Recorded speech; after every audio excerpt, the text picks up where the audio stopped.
হযরত শাহ কামাল রহমতুল্লাহি তাআলা আলাইহির মাজারের পাশে শাহরপাড়ার ঐতিহ্যবাহী ঈদগাহ, যেখানে পবিত্র কোরবানি ঈদের এবং ঈদুল ফিতরের ঈদের জামাত এখানেই হয়।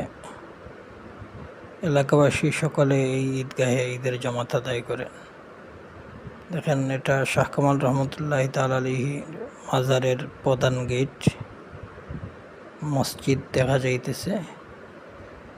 এই রাস্তা দিয়েও যাতায়াত করা যায়।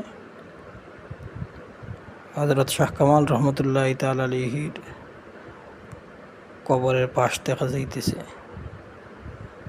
ওখানে শায়িত আছেন হযরত শাহ কামাল রহমতুল্লাহি তাআলা আলাইহি এবং ওনার সহধর্মিণী, ওনার স্ত্রী, এবং ওনার পাশেই দেখেন মসজিদের পিছনে এখানে পরাগন খান নামে একজন ছিলেন, ওনার কবর এবং ওনার 18 সন্তানের কবর। যিনারা ইতিহাস শুনেছি একসাথে ওনার 18 জন সন্তান। পরাগন খার 18 জন সন্তান একদিনেই একসাথে ইন্তেকাল হয়। ওনার সন্তানদের কবর। এটা হযরত শাহ কামাল রহমতুল্লাহি তাআলা আলাইহির ছেলে হযরত শাহ জামাল রহমতুল্লাহ আলাইহির কবর। দেখেন, কবরের পাশে কে বিস্কুট দিয়ে গেছে। এই দেখেন,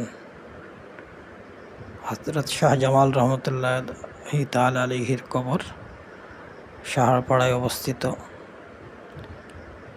হযরত শাহজালাল রহমতুল্লাহি তাআলা আলাইহির 360 আউলিয়ার অন্যতম সাথী হযরত শাহ কামাল রহমতুল্লাহি তাআলা আলাইহির ছেলে হযরত শাহ জামাল রহমতুল্লাহ আলাইহির কবর।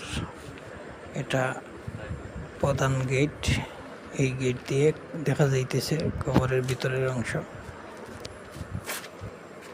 এখানে শায়িত আছেন হযরত শাহ জামাল রহমতুল্লাহি তাআলা আলাইহি।